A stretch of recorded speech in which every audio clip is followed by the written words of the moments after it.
বন্ধুরা, আজকে কিছু কথা বলতে চলে আসলাম। হ্যাঁ, পরপর ভিডিও চলে এসছে। এতক্ষণে তোমরাও দেখে নিয়েছো, সবাই দেখে নিয়েছো কে কাকে সরি বললো। হঠাৎ করে ঘটা করে সরি বললো, অথচ সরিটা কেন বলতে হলো, কিসের জন্য বললো, সে এখনো পর্যন্ত বুঝতে পারছে না। তো চলো তাকে একটু বুঝিয়ে দেওয়া যাক যে সরিটা কেন বললো। হ্যাঁ, জিয়া, হ্যাঁ জিয়াকে নিয়ে কথা বলছি। বুঝতেই পারছো কাকে আমি জিয়া বলছি। তার নাম অবশ্যই জিয়া না।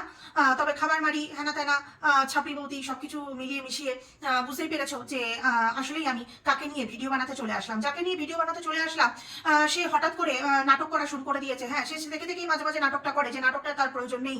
কারণ সে তার মানে ব্লগ চ্যানেলে সে তার ডেইলি ব্লগার হিসাবে সে যেভাবে কাজকর্ম করে সেটাই যথেষ্ট। তার অন্য কোনো নাটকের প্রয়োজন হয় না।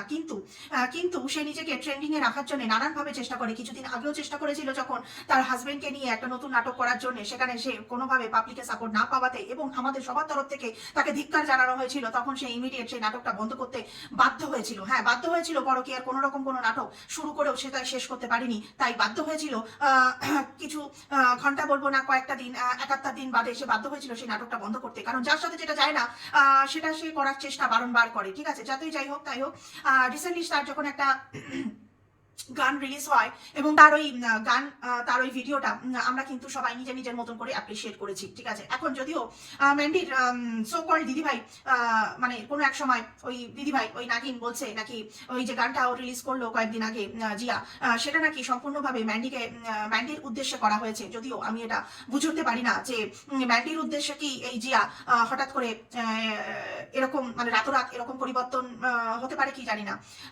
যাই হোক, ম্যান্ডি অনেকের জীবনেই আর কি প্রেরণা ছিল, আছে, থাকবে।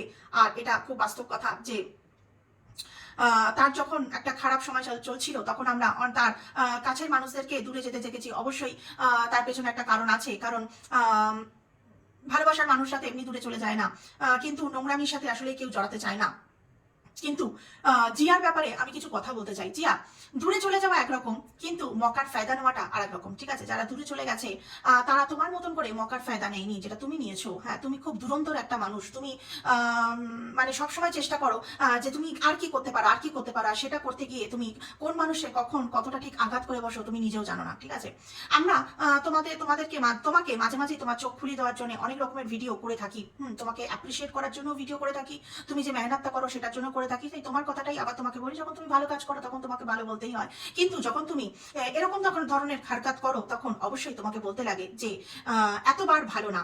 কথাবার্তা যখন বলো তখন একটু বুঝে শুনে বলো। ঠিক আছে, কখনো তুমি তাকে একেবারে বিরাট একটা তোমার জীবনে একটা বিরাট বড় একটা স্থান দিয়ে দাও। তোমার জীবনে তোমার চ্যানেলের জন্য সে প্রমোট করেছে, সবকিছু করেছে, সব রকম ভাবে তোমাকে সহযোগিতা করেছে।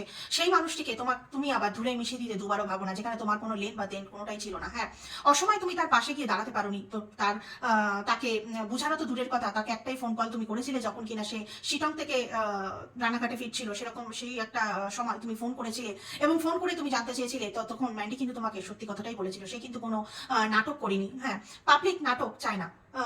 পাবলিক নাটক বুঝতে পারে দিন শেষে। তুমি যখন নাটক করো জিয়া, তখন পাবলিক বুঝতে পারে তোমার ন্যাকামিটা, তোমার নাটকটা ঠিক যায় না। তুমি যেরকম ভাবে ওই তোমার ডেইলি ব্লগ করো সেটা কিন্তু মানুষ অ্যাপ্রিসিয়েট করে। তাই তুমি যখন ডেইলি ব্লগ থেকে বেরিয়ে গিয়ে অন্য জায়গায় তুমি যখন মাথা চালাতে যাও তখন তুমিও ফ্লপ হও, আর তোমার ভিউয়ার্সরাও কিন্তু তোমার থেকে কোনো না কোনো ভাবে স্যাটিসফাইড হয় না। বুঝছো, সবাইকে দিয়ে সবকিছু হয় না।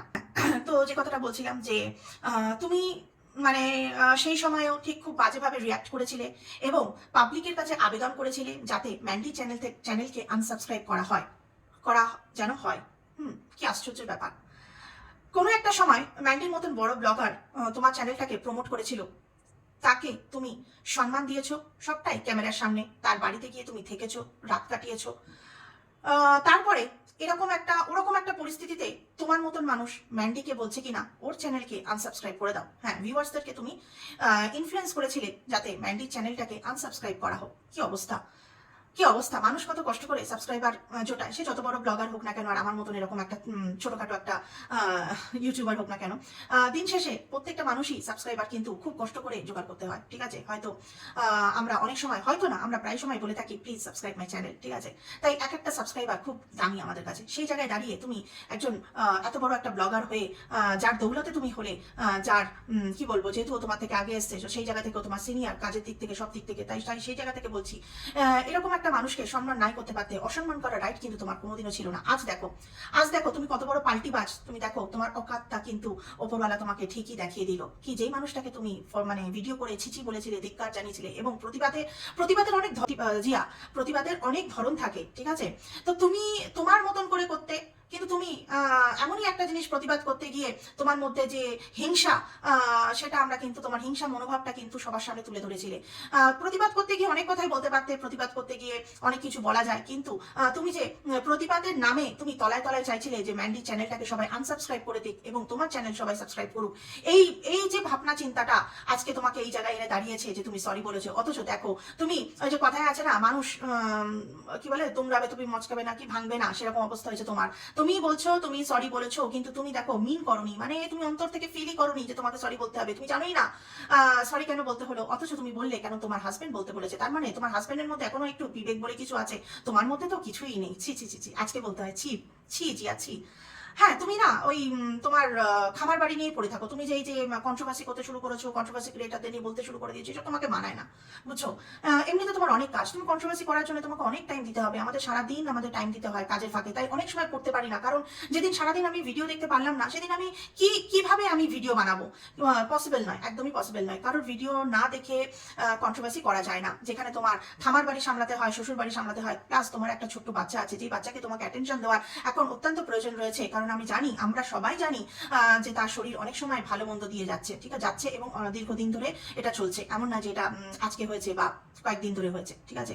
সেই মতো অবস্থাতে তোমার হঠাৎ করে শখ জেগেছে যে কন্ট্রোভার্সি করার। তো ভালো কথা, করো। কন্ট্রোভার্সি করতে ইচ্ছে হয়েছে, কন্ট্রোভার্সি করো, কোনো অসুবিধা নেই। ব্লগিং চ্যানেলে মাঝে মাঝে এসে যখন কন্ট্রোভার্সিটা করো, তখন ওটা বেমানা নয়। আমরা কন্ট্রোভার্সি করি, এটা কন্ট্রোভার্সি চ্যানেল, তাই কারোর মানে কি বলবো, কাউকে বেমানান এখানে লাগে না, ঠিক আছে? আর না জেনে না বুঝে কন্ট্রোভার্সি করাটা কিন্তু কখনোই সেটা কখনো সাকসেস হয় না। কারণ সারাদিন ধরে সবাইকে ফলো করতে লাগে। অবশ্যই যাদেরকে নিয়ে তুমি কন্ট্রোভার্সি করবে, তাদেরকেও কিন্তু তাদের প্রত্যেকটা ভিডিও দেখতে লাগে। তারপরে গিয়ে চারটে কথা মোবাইল অন করে আমরা বলতে পারি, ঠিক আছে? হ্যাঁ, এখন কথাটা যেটা হচ্ছিল সেটা হচ্ছে, তুমি কত বড় স্বার্থপর, তুমি কত বড় নির্লজ্জ। স্বার্থপর এই কারণে, যে সময় ম্যান্ডিকে ভাঙানো ছিল, সেই সময় তুমি তাকে তেল লাগিয়ে, তাকে ভাঙিয়ে, তোমার চ্যানেলটাকে প্রমোট করিয়ে আজকে তুমি এই জায়গায়। আর নির্লজ্জ কোন জায়গা থেকে একটা মানুষকে সরি বলেছো, অথচ বলছো যে তোমার, এটাও আবার বলছো যে সে এখন সুন্দরভাবে সংসার করছে, সেটাও তোমার ভালো লাগছে। তারপরে আবার শেষে গিয়ে এই কথাটা না বললে কি নয় যে সরি কেন বললাম, নিজেই জানি না, হাজবেন্ড বলতে বলেছে তাই বললাম। এই জায়গাটাতে তুমি একটা নির্লজ্জার বেহায়া নিজেকে প্রমাণ করলে। হ্যাঁ, অবশ্যই বলতে লাগে, তুমি অবশ্যই যে কথাগুলো বলেছো সেটার মধ্যে কোনো যুক্তি নেই। সরি ফিল না করে বলার কোনো দরকার ছিল না। সেটা হাজবেন্ড বলুক, তোমার পরিবারের অন্য সদস্যরা যে বলে থাকুক না কেন, তাদের কথা শুনে তোমার মতন একজন ব্লগার সরি বলতে চলে গেলে এটার মধ্যে কোনো যুক্তি নেই। হ্যাঁ, আর তোমার একটা ফেস ভ্যালু বানিয়েছো, তাই সেটা দিয়ে ভালো কাজ করো। এরকম বলদা বলদা হারকাত করো না, এটা তোমাকে মানায় না। এগুলো আমাদের মতন সদ্য গজি ওটা ইউটিউবারদের দিয়ে সম্ভব। তোমার মতন একটা প্রতিষ্ঠিত ইউটিউবার, যার এত সাবস্ক্রাইবার, যার এত নাম, যার এত ফেস ভ্যালু আজকের দিনেও রয়েছে, সেখানে তোমাদের মতো মানুষদেরকে কিন্তু এরকম ননসেন্স কথাবার্তা স্টেটমেন্ট দেওয়াটা কিন্তু আসলেই মানায় না। তাই আমার মতন একটা ব্লগার, সরি, আমার মতন একজন ইউটিউবার তোমাকে বলতে বাধ্য হচ্ছে, একজন ছোট্ট কন্ট্রোভার্সি ক্রিয়েটার বলতে বাধ্য হচ্ছে, তুমি অত্যন্ত স্বার্থপর এবং তার সাথে তুমি নির্লজ্জ এবং বেহায়া।